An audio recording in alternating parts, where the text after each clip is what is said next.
खबरों के निष्पक्ष विश्लेषण के लिए सब्सक्राइब करें Jantantra TV and press the bell icon. Never miss any update. नमस्कार, जनतंत्र टीवी देख रहे हैं आप। मैं हूं आपके साथ साहिल धूलिया। तो बुलेटिन की शुरुआत करते हैं। ईमानदार टैक्स पेयर्स को प्रोत्साहन और कर प्रणाली में पारदर्शिता बढ़ाने के लिए प्रधानमंत्री नरेंद्र मोदी ने एक नए खास प्लेटफॉर्म की शुरुआत की है। इस प्लेटफॉर्म का नाम transparent transaction honouring the honest दिया गया है। इस मौके पर प्रधानमंत्री नरेंद्र मोदी ने कहा कि ये प्लेटफॉर्म 21वीं सदी के टैक्स सिस्टम की शुरुआत है, जिसमें फेसलेस असेसमेंट, अपील और टैक्स पेयर चार्टर्स जैसे बड़े रिफॉर्म हैं। पीएम मोदी ने कहा कि अब जान पहचान का मौका खत्म हो गया है। ट्रांसफर पोस्टिंग के मसलों से राहत मिलेगी। वहीं टैक्स से जुड़े मामलों की जांच और अपील दोनों ही फेसलेस होंगी। पीएम मोदी ने कहा कि इसमें कुछ सुविधा अभी से लागू हो गई है, जबकि पूरी सुविधा 25 सितंबर से लागू होगी।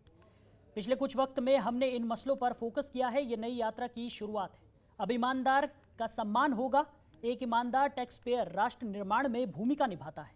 आज से शुरू हो रही नई व्यवस्थाएं, नई सुविधाएं मिनिमम गवर्नमेंट मैक्सिमम गवर्नेंस को आगे बढ़ाती हैं। पीएम ने कहा कि इससे सरकार का दखल कम होगा।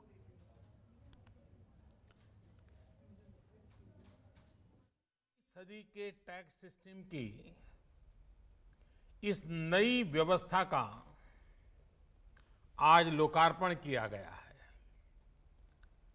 इस प्लेटफॉर्म में फेसलेस असेसमेंट, फेसलेस अपील और टैक्स पेयर चार्टर जैसे बड़े रिफॉर्म्स हैं। फेसलेस असेसमेंट और टैक्स पेयर चार्टर आज से ही लागू हो गए हैं।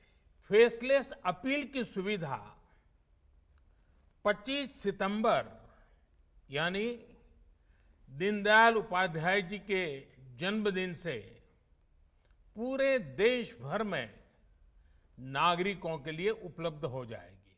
आज से शुरू हो रही नई व्यवस्थाएं, नई सुविधाएं मिनिमम गवर्नमेंट मैक्सिमम गवर्नेंस, इसके प्रति हमारी प्रतिबद्धता को और मजबूत करती है। ये देशवासियों के जीवन से सरकार को, सरकार के दखल को कम करने की दिशा में भी एक बड़ा कदम है। खबरों के निष्पक्ष विश्लेषण के लिए सब्सक्राइब करें Jantantra TV and press the bell icon. Never miss any update.